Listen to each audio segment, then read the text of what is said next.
Vous êtes candidat à la présidence de la République et depuis des mois et des mois, nous vous alertons sur l'effondrement de notre système de santé.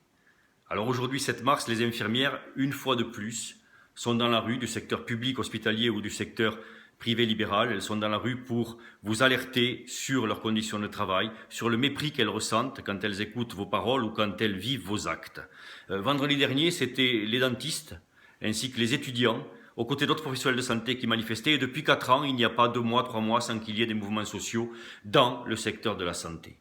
Et lorsque l'on vous regarde, alors même que nous sommes au milieu de la campagne électorale, en pleine élection présidentielle, on n'a pas la sensation que vous ayez mesuré l'importance de la crise et les drames qui s'annoncent. Nous vivons l'effondrement du système. Il n'y a pas un territoire de France qui aujourd'hui ne vit pas la pénurie médicale, pharmacienne, dentiste, infirmière, etc. Pas un endroit où les Français ne sont pas frappés et ne voient pas avec stupeur ce système qui était le meilleur au monde continuer à s'effondrer. Et vous ne nous écoutez pas. Et vous nous sortez des solutions qui sont un petit peu des cartes chance, comme un lapin sorti du chapeau, toujours les mêmes, maisons de santé pluridisciplinaires, salariat des médecins, augmentation du numerus clausus, sans nous écouter pour occuper le terrain.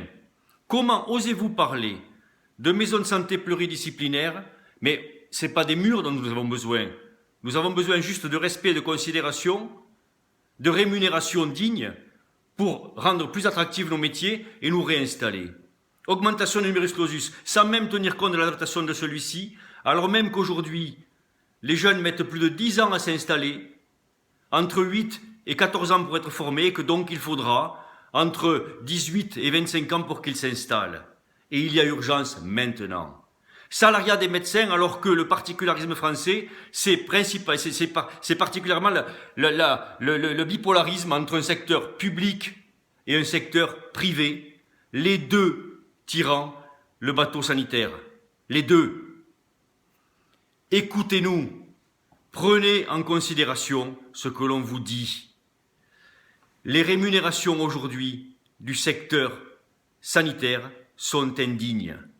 De l'aide-soignante que l'on paye un SMIC pour mettre les mains dans la merde, pour être auprès des malades, pour les soulager, à l'infirmière à qui l'on va rémunérer par exemple pour les soins d'un escarre profond 7,50 €. Mais rendez-vous compte, 7,50 € pour qu'elle aille soulager, penser, rassurer un patient, 7,50 €. Des médecins à qui vous osez bloquer les tarifs à hauteur de 23 € au plus bas de la moyenne européenne, à qui il reste après l'acte 11 €, et vous voulez que la profession soit attractive, et vous voulez que la médecine de France se développe.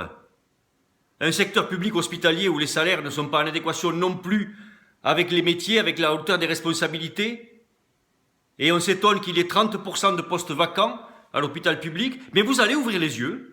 Vous allez vous rendre compte qu'à force de ne pas vous écouter, de ne pas nous écouter, à force de faire une politique uniquement administrative, c'est notre système de santé que vous êtes en train de tuer. Qu'aujourd'hui, partout de la Bretagne à l'Alsace et du nord au sud, on n'a pas un seul territoire qui ne soit impacté par les déserts médicaux, que Paris, entre 2007 et 2014, a perdu plus de 30% de ses médecins généralistes, que Toulouse à 66% de ces médecins qui sont à moins de 10 ans de la retraite, moins de 9% qui ont moins de 40 ans. Vous allez ouvrir les yeux et arrêter de nous parler des déserts en parlant uniquement de l'hyper-ruralité ou des banlieues difficiles, par exemple.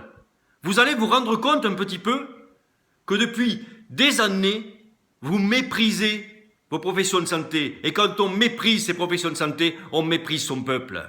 On attend autre chose que des solutions tirées du chapeau. On attend des rencontres avec vous tous. On attend certainement des états généraux de la santé pour que le peuple soignant, avec les patients, prenne en main le secteur sanitaire. Osez un petit peu le courage.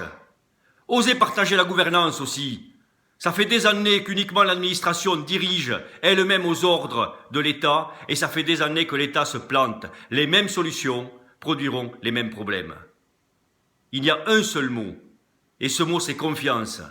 Les seuls qui savent le soin sont ceux qui font le soin, ceux qui prennent soin et ceux qui vivent le soin. Je veux parler des soignants d'un côté et des patients de l'autre. Pas uniquement un monde administratif qui voit le monde uniquement derrière son bureau, le cul dans le velours et les pieds dans la moquette épaisse. Réveillez-vous, écoutez-nous, parce qu'il y a urgence.